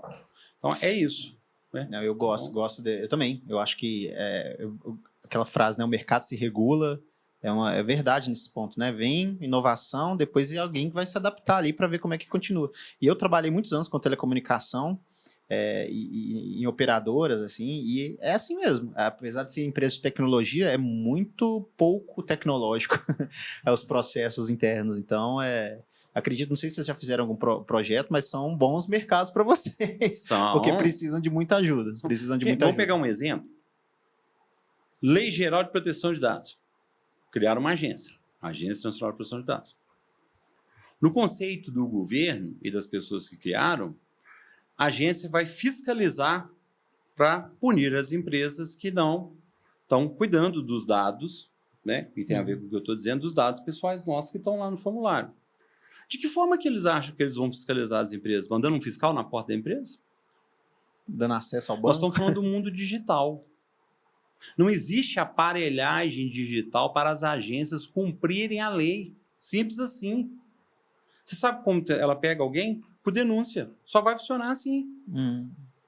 Ela não tem mecanismo para dizer, peraí, você está dizendo que você tem as proteções e tal. Não, então eu tenho uma plataforma, você vai ter que submeter esses arquivos a essa plataforma e eu vou verificar o nível de compliance seu dentro disso aqui. Uma coisa digital, automatizada, que está de acordo com, né, um momento que nós estamos vivendo do mundo. Então, assim, por isso que leis no Brasil funcionam e outras não.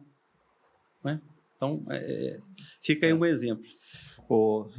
Eu acho que eu sempre falo, porque tudo que a gente vai falando aqui daria assunto para outro podcast. Eu acho que essa questão também de jogar um jogo que tem algumas barreiras, né? É um desafio do empreendedor brasileiro principal, que eu acho que é um dos empreendedores talvez mais criativos aí do mundo que tem. Sim.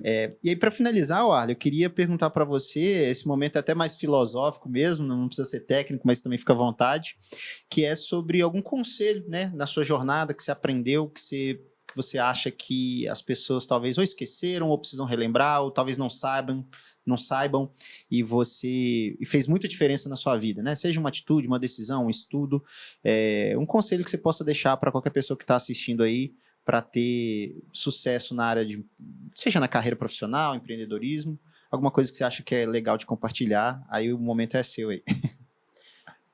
Eu acho que as pessoas estão precisando ouvir mais elas mesmas. Ouvir o seu eu interno, o seu feeling, sabe? E acreditar mais nos potenciais. Né? Eu acho que não ter medo, sabe, de empreender, não ter medo de expor suas ideias, sabe? Quem está querendo praticar o bem e fazer o bem maior, e eu falo que o universo conspira, né? Então, eu acho que não dá muita atenção para os problemas cotidianos, levar uma vida mais leve, mais simples, né? Conectar na simplicidade e principalmente acreditar que você consegue fazer, né? Você consegue desenvolver, todo mundo é capaz, mas você tem que acreditar. Dá muito ouvido para outras pessoas, não acredite no seu eu, no seu feeling, na sua capacidade, siga o seu sentimento, né? E pratique o bem, que vai dar certo, entendeu? Legal, excelente. A ver com a tendência, né? Simplificar processo, até na vida pessoal também, né? Exato. Envolve simplificar processo. Realmente, nós aí, eu já estou pensando que dá pano para manga pensar nisso aí mesmo. Tem uns bons períodos de meditação com isso aí.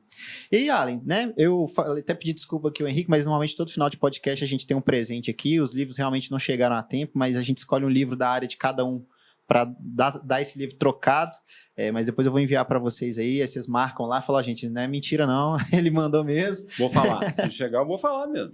E aí eu queria agora, né, dar a oportunidade para, se alguém quiser mais saber sobre seus projetos, sobre você, enfim, você tem a oportunidade de falar suas redes sociais, seu site, aí pode olhar para lá e falar e fica à vontade. Primeiro, agradecer pelo convite. Muito obrigado, Lincoln. Foi fabuloso. Realmente, eu acho que dá para fazer uma série, tá? Dá pra gente... Pode ser. Dá para fazer uma série aí. Não é Netflix, não, mas dá pra gente fazer uma série aí. Não, eu queria dizer que me sigam aí, né? Na @ArlenDuque no Instagram. Tô lá sempre criando conteúdo, né? Falando lá um monte de bobagem lá na Rede 98. Quem quiser me ouvir ao vivo, o Tech Fora da Caixa acontece no Central 1, né? Por volta ali de 6h30, 7 horas da manhã. Estamos ali sempre, né, falando. Tem todos os meus... Oi? Terças-feiras. Às terças-feiras. Nós estamos ali com os nossos artigos, né? Tem um ritmo aí de escrever um artigo semanal, né? A gente debate esse artigo lá ao vivo. E é isso. Estou aí à disposição. Quem quiser fazer contato, tirar dúvidas, se interessou aqui no assunto, pode mandar um direct lá. Se tem alguma sugestão de tema aí para a gente discutir lá no Tech Fora da Caixa, fica à vontade também para sugerir. Então, super aberto. Obrigadão para todos aí que nos ouviu até agora. Perfeito. Eu que agradeço aqui a presença, agradecer o Henrique também, que eu sei que final de ano é corrido, vocês têm seus compromissos, mas agradeço muito ter tirado essas dúvidas pessoais e de tanta gente aí que está assistindo. Pessoal, agora sim, né, oficial aqui, encerramos a primeira temporada do Contra a Corrente, em grande estilo aqui com o pessoal da W, com o Arlen, com o Henrique. Então, acompanhe a gente nas redes sociais, no YouTube, e também compartilhe com alguém que você acha que pode aproveitar bastante esse conteúdo. Até ano que vem. Um abraço.